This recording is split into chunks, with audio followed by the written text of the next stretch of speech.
But I'm talking about the Eastern State Pen, okay? It is a paranormal investigator's wet dream. You don't even have to be tied down, fam. Just sit in a chair and do not move. And if you're over 30, you're going to feel that when you stand up. You're going to feel that. I've honestly never done time as far as I know. I'm definitely in solitary confinement mentally. I ain't gonna hold you. What it is, peace, silly listeners. Welcome to the podcast where we shoot the shit and we take our silliness seriously. The Professionally Silly Podcast. It's me, your audible boo thing, Amber Smiles Jones, and welcome. As you can see, if you are watching this on YouTube right now, the background is getting better. Your girl's got some LED lights. I'm made of money. Okay, all right. It was 100 feet of LED lights on sale at Amazon for like $12.99. I got lucky. Whatever. I ain't got no money. Hope you guys are liking it. If you're digging my background, click that thumbs up button, shouty, because I'm out here killing it. Did I just say shouty like we're still saying that in Atlanta? I mean, I guess some people still are. I haven't said that word in forever. Very strange that I did that. All right, so this episode, guys, we're going to be talking about a lot of things. We have an assortment of topics in this episode, including Burger King teaming up with Krusty Krab. Yeah, I'm confused too. I don't understand what's going on, but I do have some good news. I'm going to tell you guys which stores actually have our backs for Thanksgiving. Okay, this will be some helpful information regarding our EBT. And then we're going to go ahead and do a deep dive into creepy ass tortures and hauntings of the Eastern State Penitentiary. Yeah, I mean, y'all know I live for the weird, the random, and the hella creepy. Plus, we have ourselves a new email from a listener, and I love those. I can't wait to share it with you. So as we know, Mariah Carey is unthawing. It's time. Right? Did I nail it? No? Okay. Anyways, that was horrible. I'm sorry you had to hear that. The major holidays are coming up. Okay, we got Thanksgiving coming up, Christmas, New Year's, and if I'm being honest with you, for the last couple of years, I've hated them. It's not the same like without her. You know, she is kind of the glue that made the holidays special. Not to say that my dad didn't. He did his thing, but there's something about mamas out there. I feel like y'all know what I'm talking about. But over the last couple of years, I hadn't actually decorated the house like the way I used to when mom was here. She would decorate the inside and I would decorate the outside of the home. And it was just our thing. And after she passed away, I just kind of lost the urge to do it. And if I'm being honest with you, I did it because she made me. But I did enjoy the look on her face when I finished decorating outside, and she would go to the front yard no matter how cold it was, and she would see what I did and be so proud of me and like, oh, this looks so good. I love this, you know. And I did it because she loved Christmas, and I did it honestly because that smile that she gave me when she did it was amazing. I'm not going to cry. But this year I decided to decorate the house. You know, I want to decorate it for her, but also for me. I loved the holidays growing up. My mom and my dad, they always made it very special. Mom and I had our traditions. Dad and I had our traditions, and we as a family had our traditions. And it would definitely put a smile on our faces. My dad, DJ, hey cousin, my best friend Wes, y'all know him, and myself. And I do feel like in decorating the house, you know, like going all out in the front yard and decorating the inside, I feel like it would be very therapeutic and helpful for me because it is a way for me to feel connected instead of so empty, because that's what I've been feeling for the last couple of years. You know, I haven't felt connected to her, and I think this is a great way to do that. Putting up the lights, the tree, the candles, whatever she wanted to put up, it just kind of feels like I'm bringing a piece of her back into the home for the holidays, if that makes sense. And it'll also be a reminder that I'm still allowed to feel joy, and I tend to forget that. And for those of you that are going through the same thing, you are allowed to feel joy. I know we feel a little guilty smiling and laughing after we've lost someone that we care for, but you're allowed to feel that. You're allowed to feel joy. Even if those of you who are listening right now are looking for a way to kind of, I don't know, grieve and reconnect in a way. I think in doing those traditions that they used to do after a loved one dies, it's really hard, obviously. And we all want to feel kind of connected to them in a way. And so in continuing certain traditions, if you can, it is a great way to kind of bring back those good memories instead of just thinking about the loss. While I'm decorating the house, I'm going to be thinking about all those fun times, of doing it and being excited to see my mom's face when she saw, what I did to the house. You know what I mean? It in a way, it honors what she loved, and I would like to do that for those of you that are also going through the grief process during the holidays.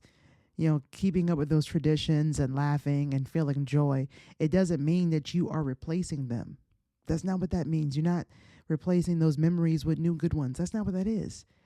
You're simply just carrying the love forward. That is what you're doing. At the end of the day, I know that the decorating doesn't erase like the pain and the grief that I'm feeling, but I do feel like it's going to give me room to breathe, to kind of feel something else. So I hope that's helpful for some of you out there. Okay. If you haven't already, subscribe, rate, and review. That is the best way to show support for this podcast. And if you're listening on Spotify, you can go ahead and leave your comments under each episode that you're listening to, directly under the episode. And I will be sure to engage back with you. All right, it's time for me to go ahead and shout out one of my older episodes, Robert the Doll. One of my paranormal episodes from back in 2020, April 10th, 2020. If you were unaware of Robert the Doll, that might be probably best for you, but just know that he deserves respect. Robert the Doll is a haunted doll that has a lot of interesting stories and experiences behind him. So, and just know, never, ever, ever, ever speak disrespectfully of Robert the Doll. A lot of people have paid the consequences and the prices of that. Trust me on that. So if you haven't heard that episode, make sure you go ahead and listen to Robert the Doll back in April 2020. A new Have You Heard About? Next, right here on the Professionally Silly Podcast. Have you heard about? Well, I may have come across a collab that can definitely tickle your taste buds as well as your entertainment. Weird way to put that, but Krusty Krab and Burger King have decided to collab. Let me explain. So I came across this on Instagram, and this is coming from at the Freebie Guy. I love this dude. He tells you about all the cool deals of things you can get, especially dealing with food. Love this guy. Anyways, Burger King and SpongeBob are doing something dope. Now, apparently, if you are a huge SpongeBob fan, you probably already know this, but coming soon, December 2nd, 2025, the SpongeBob movie Search for Squarepants is going to be coming out. Burger King is going to be making a collaborative menu and dealing with this movie. And you know what that means? It feels like we're going to finally be able to get a chance to taste what we love and we crave, the Krusty Krab burger. Anyways, here it says, rumor has it, BK is dropping a SpongeBob meal for Search of Squarepants starting December 2nd. We are on the Instagram page, The Freebie Guy, at The Freebie Guy. We're going to have the Bikini Bottom Bundle, and that's going to be a Krabby Whopper. Also, we're going to have the Mr. Krabs Cheesy Bacon Tots. Hell yeah. The Pirates Frozen Pineapple Float, Patrick's Starberry Shortcake Pie. Also, all of this can come inside of a pineapple box, which is kind of dope. And then you have your SpongeBob King Jr. meal. So, kids, we haven't forgotten about you. All the millennials and the Gen Zs and the Gen Zers, we're going to be all over this. And I got to be honest with you, there is nothing at Burger King that I would want other than a Whopper. And maybe that Patrick Starberry Shortcake Pie. That looks kind of good. Have you heard about? The Supreme Court has rejected the call to overturn the landmark decision that is legalized same-sex marriage. I know a lot of people are very disappointed about that, but that's too damn bad! Obviously, as a gay black woman, I am great for this. However, I don't have anyone who wants to marry me, but when I finally find someone to love me and they want to ask me to marry them, why is the Eastern State Penitentiary haunted? Let's go ahead and dig into that. Next, right here on the Professionally Silly Podcast. Let's talk about this haunted ass prison. I ain't gonna hold you. As I've been, as I was doing research and knowing I have to say the word penitentiary, damn it, like a million times, I've overthought the word, and I feel like every time I'm saying it wrong. Penitentiary. Ah, damn it. All right, here's the thing. All right, I've never been to prison, but I kind of want to visit one. Okay, well, like a haunted one. You know, I am a paranormal investigator after all. But I'm talking about the Eastern State Penitentiary. Damn it. But I'm talking about the Eastern State Pen, okay? It is a paranormal investigator's wet dream, okay? And I would love to check it out. Now, its history is hella messed up and is probably one of the reasons why it is so haunted. I mean, we are talking about tortures, deaths, and of course, ghosts just chilling all over the damn property, just out there coasting, okay? If those walls could talk, well, you know, I guess they do. And they ain't whispering sweet nothings, if you know what I'm saying. On October 25th, 1829, Eastern State Penitentiary opened its doors in Pennsylvania, my daddy's home state. He is from Harrisburg. He's very proud of it, so I thought I'd mention it. I don't. Anyways, it's not lost on me that October 25th, its opening date, is not that far from Halloween.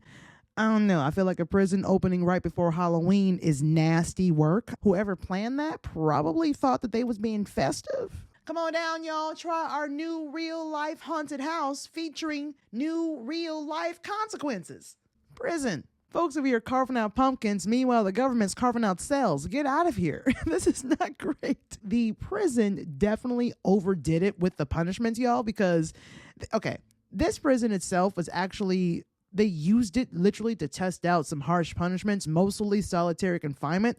That was their whole thing. Their version of solitary confinement is not probably what you're thinking about, where you're 24 hours a day or 23 hours a day in a cell and they give you 3-course meal and that kind of shit. At this time, it was actually more harsh than it is now. Well, you know what? I can't say that. I've honestly never done time as far as I know. I'm definitely in solitary confinement mentally. I ain't gonna hold you. There are days I'm just But anyways, moving on. Their version of solitary confinement was wild. These inmates could not talk to anyone, not each other, and not even the guards. First of all, they ate, slept, and worked in the same damn cell. And when they moved, they actually had to move these prisoners with bags over their heads. This is to keep them from communicating with anyone else, as well as keeping them from actually knowing the layout of the prison. Now, that is kind of smart, but it's also kind of fucked up. I mean, if I'm being honest with you, the limited access to other human beings, that is a huge punishment. We're not built to be alone forever. That's not what we're made for. Now, inmates were actually kept in their cells the majority of the day, but got 1 hour of yard time. And they didn't receive visitors from families. They didn't get the chance to read newspapers. They couldn't even receive mail. When I'm telling you limited human contact, that's exactly what I mean. If I'm being honest with you, it just sounds like they're breeding serial killers. Hard take, but I just don't think this is a good idea. All right, now there's actually more. Okay, so the prison, they have many other methods of punishment, and I want to go ahead and share a few of those with you. One of them is called the Hole. I feel like there was a club in New York that was called the Hole in the Village. No, it was called the Cubby Hole. Never mind. All right. It was a gay club in New York that I went to once. All right. So the Hole is a dark underground cell with no light, no toilet, no human contact, and very little food weeks at a time. All right. So you're in solitary confinement, and it was essentially kind of like a concrete coffin. Oh my God. The water bath. That's another one. So inmates were doused in ice cold water while chained to a wall in the wintertime. Ice would develop on their skin. And a lot of inmates, because of the frostbite, I would imagine some of them had to have some things amputated, and a lot of them died from this. The mad chair. Now, prisoners were actually strapped into a chair for days. This cut off their circulation, and sometimes limbs had to be amputated. And as someone who had surgery recently for cubital tunnel syndrome, and I got that because my elbow was bent for too long because of all the editing, and I was a delivery driver at the time, so I was constantly bending my elbow, and it's very similar to a carpal tunnel, and it's like a nerve issue, and if I bend my elbow too long, it's very painful. Well, not painful, but I would say it's like very uncomfortable. It gets like a tingling feel. That alone is uncomfortable. I had to actually have surgery for that. Okay, these people were tied and strapped into a chair. All joints stayed bent. You know what? If you want to try it for yourself, you don't even have to be tied down, fam. Just sit in a chair and do not move. And if you're over 30, you're gonna feel that when you stand up. You're going to feel that. The iron gag. Now, it was basically a metal device that was shoved into the prisoner's mouth, and it connected to like their hands with straps. It's like if you're watching this, I look really ridiculous. But anyways, if the inmates moved their hands even a little, there would be like a gag. I think actually the hands are to the back of their head. And then like it's tied to the metal thing that would be in your mouth. So it would be kind of like, And if you move your hands, what that's going to do is the gag is actually going to yank deeper into your mouth, and it's going to, tear your tongue and your cheeks and stuff. And there's going to be a lot of blood. It's not a good way to be tortured. There is no good way to be tortured. I don't know why I said that. Now, it's said that there was a prisoner named Samuel B. Tully that was back in the 1830s, and he was actually, well, it's alleged, okay, because every time I come across a story, they say alleged. He was allegedly punished with the iron gag for talking or maybe just making a noise. Silence in that prison was a huge deal. The slightest sound, you could be punished. It's said that Samuel B. Tully was left alone in his cell with that gag in his mouth, and eventually he died from the wounds that were inflicted by the gag. I mean, prison is bad enough. Why we gotta good Lord. Yeah, this had to be an American prison for sure. We treat our people like absolute shit here. People say that Samuel B. Tully's ghost still haunts that cell. And visitors and staffs, well, they reported hearing unexplained noises like muffled cries, moans, faint whispers, and even the feeling of a cold chill whenever they passed by his cell. Well, shit! This is the reason why the place is so damn haunted to begin with. The energy there, nay, the dark-ass negative energy that those walls have soaked up, it makes perfect sense that people are experiencing so many different types of paranormal things happening there. And I can't wait to take a ghost tour there. And yeah, I really can't. Which they do have, by the way. So if you're interested, you can check out the Eastern State Penitentiary yourself. Go to their website. I don't know, Google it. You can find it. Who the fuck is coming up with this shit? I thought that last week's episode was the torture episode. Apparently, torture is bleeding over to this episode. Pun intended. So eventually, solitary confinement started to phase out around 1866. But now they had a problem with overcrowding, which a lot of prisons are currently having that problem. And this place was built for about 250 people, and soon it had over 1,700 inmates. Some of these cells were built for just one person, and they would stack 3 people in there. That is a lot. And when cells are overcrowded, inmates tend to get pissed. And when inmates get pissed, what happens? Riot. A riot happened in 1933, and they were so upset they actually set their cells on fire. So yeah, a lot of dark energy, negative shit going on in that place. So let's go ahead and dig into the creepy side of things. All right, ghostly encounters. So a lot of people have experienced some paranormal moments, and I want to share with you some of the most well-known ones.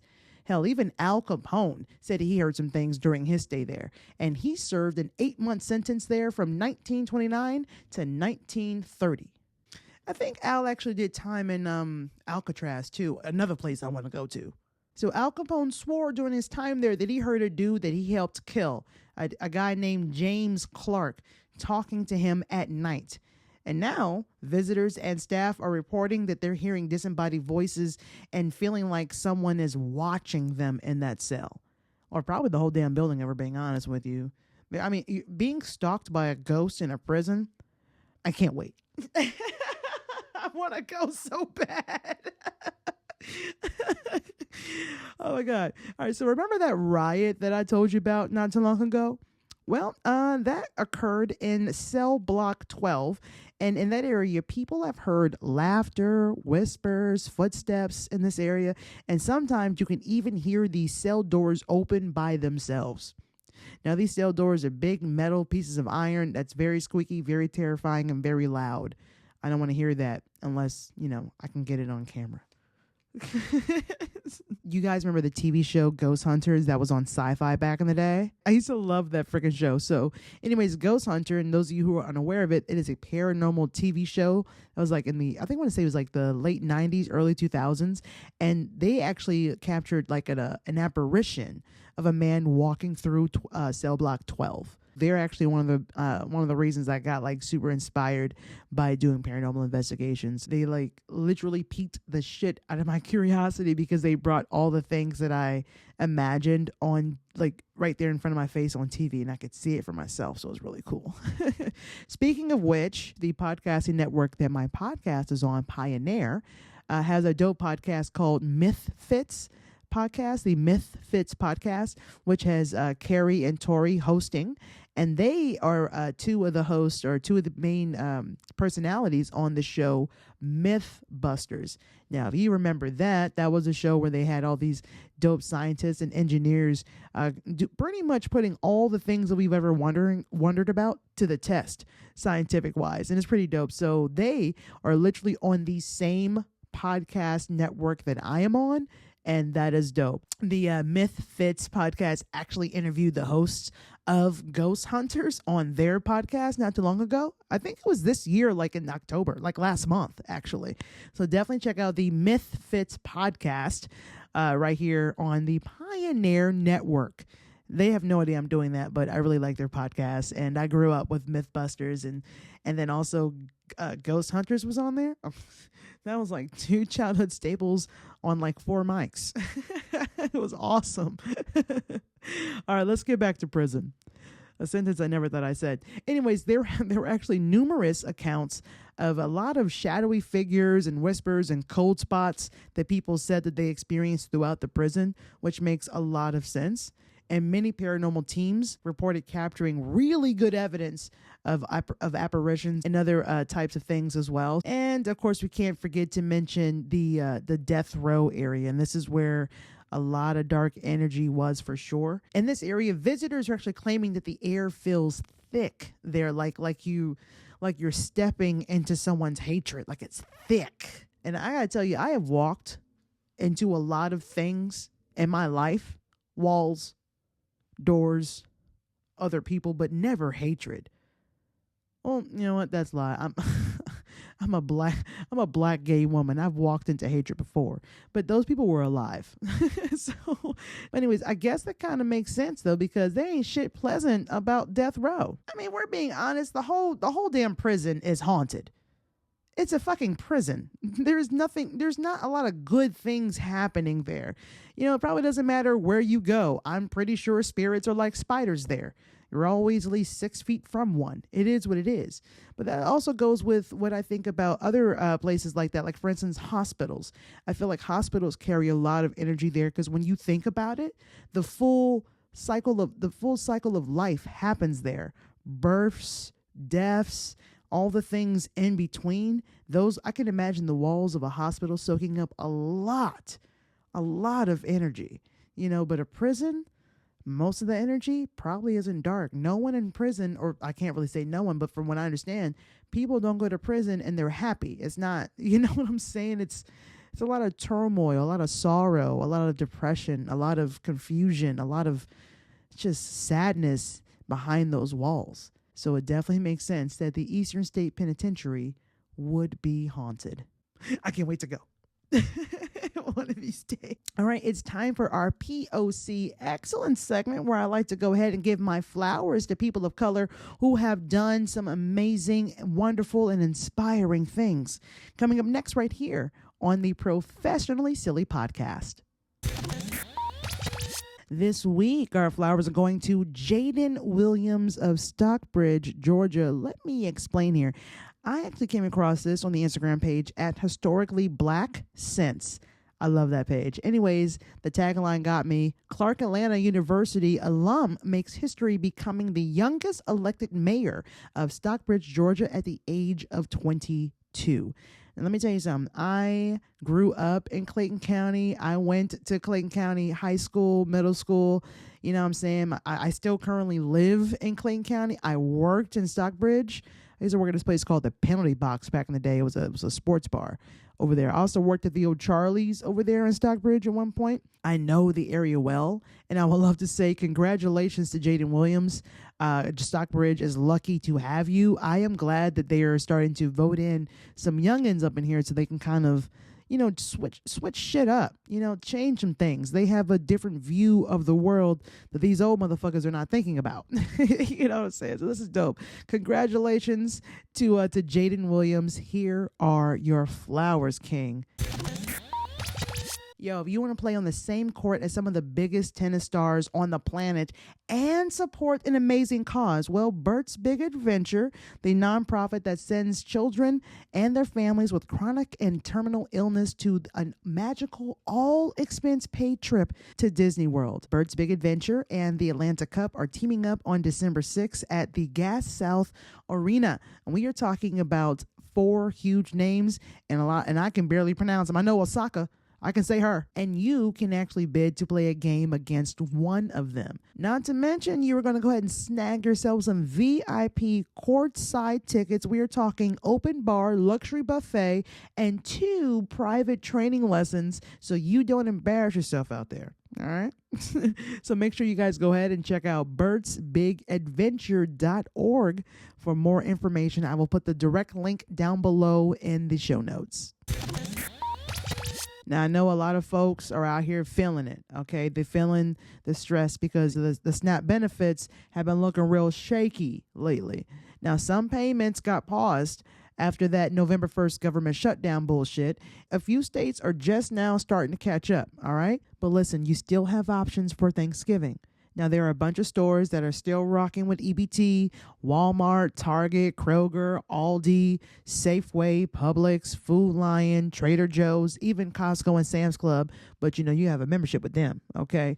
And Kroger, all of their all of their sister and brother companies, Fred Meyer, Ralph's, them as well. All right, and let's not go ahead and sleep on the extras because Instacart, DoorDash, and Uber Eats have also been offering some discounts for SNAP users. And did you know that there are some farmers markets out there in a lot of areas that is messing with the EBT? They will accept it so you can get that fresh produce in a lot of places. So yes, I know that things are rough, but for the holidays right now, we do have options. Hang in there.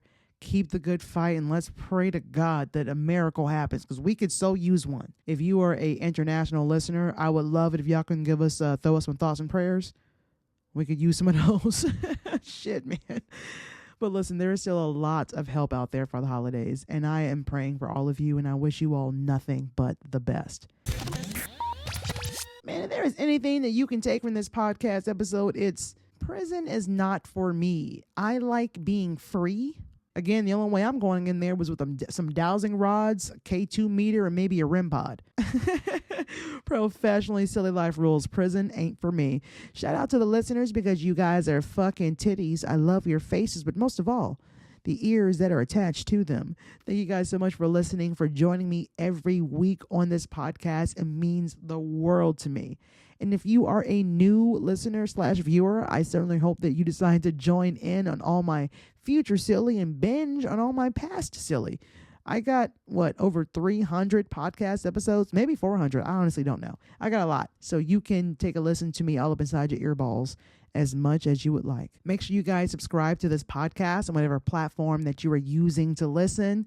I'm on Apple Podcasts, Spotify, Amazon Music, and a few others. Not to mention, the video version is available for you right here on YouTube if you're watching. Hi. Hey. You guys look great. Hi. And don't forget to go ahead and subscribe to the Professionally Silly YouTube channel as well. Also, if you can do me a favor and leave a 5-star and written review, that will be very helpful for the podcast, especially on Apple Podcasts and Spotify. That would be wonderful. Also, check out the podcast Instagram at It's Pro Silly and the Professionally Silly podcast group on Facebook. And if you would like to contact me, make sure you email me at itsprofessionallysilly@gmail.com. Everything is spelled correctly there.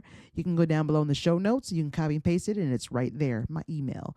You can also text / leave me a voicemail on my Google Voice number, 805-664-1828. Speaking of emails, we have ourselves a new one, an email from a listener, and it's coming from Monica. So I want to go ahead and share this with you. It says here, "Hi, Amber. I wanted to take a moment to thank you for doing your podcast. I've always loved your segments on the BERTS show, and now I'm really enjoying listening to you on your own. Honestly, I wish I had started listening sooner." Ooh, now I like that, Monica. Don't be making my head big now. You building this ego now. Don't do that to me. Okay. Also, thank you. Monica goes on to say, "I am also a part of the TDP club, as KK called it. I lost my dad in November 2023. You have no idea how much you've helped me through my grief. Listening to your stories and knowing I'm not alone has meant so much. I especially loved hearing about all the crazy times you had with your mom and how close you two are. When you mentioned thinking about getting a tattoo to remember your mother, I had to steal that idea. It took a couple of months to decide how to honor my dad, but I chose to get his last heartbeat print on my wrist in Monster Energy Green, his favorite drink. I used to sneak them into the hospital for him. Now I'm thinking about adding Daddy's Girl underneath because people keep assuming I'm a nurse, which I'm not. I'd love to know if you ever decided on a tattoo.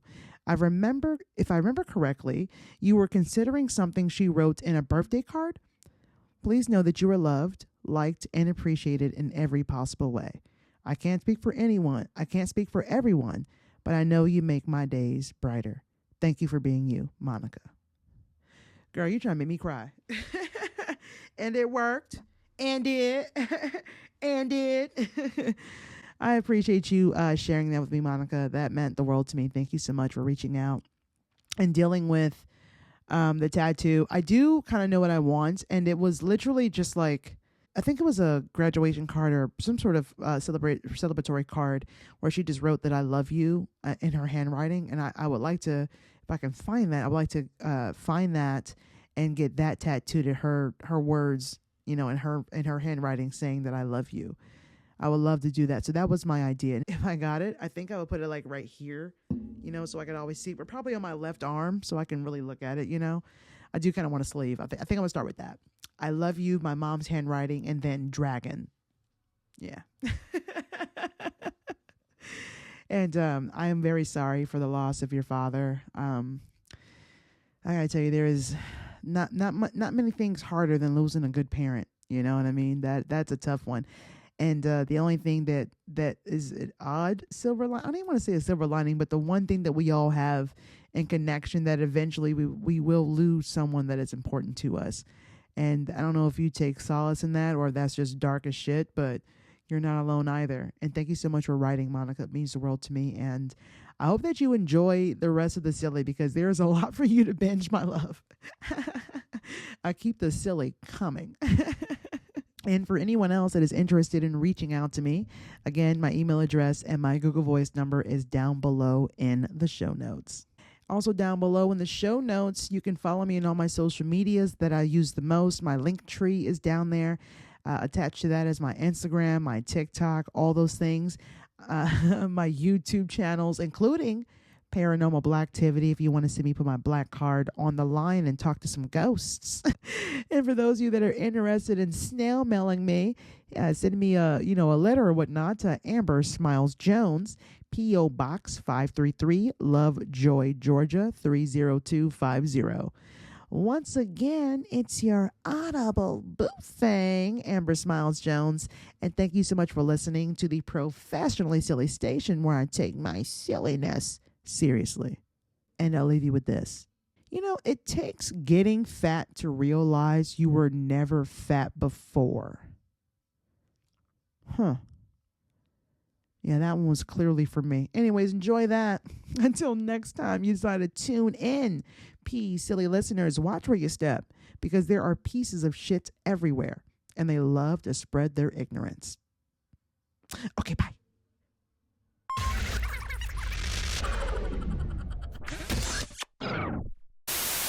Okay, why is it Eastern State Penitentiary? Damn it, I'm doing it again. How do you fucking say it again? I'm overthinking it. Eastern State Penitentiary. Yeah, penitentiary. That's what I fucking said. Wait, let me. Damn it, I'm fucking shit up. Yeah, all right. Let's do better, people. Jesus, this is why I need assistance. Okay, here we go. Come on down, y'all. Try our new real haunted house. Real life, damn it. One more time. Come on down, y'all. Go ahead and try our new what is it? New real life, okay. Come on down, y'all. Try our new, why am I Southern? They're not Southern. This is Pennsylvania. Is that the South?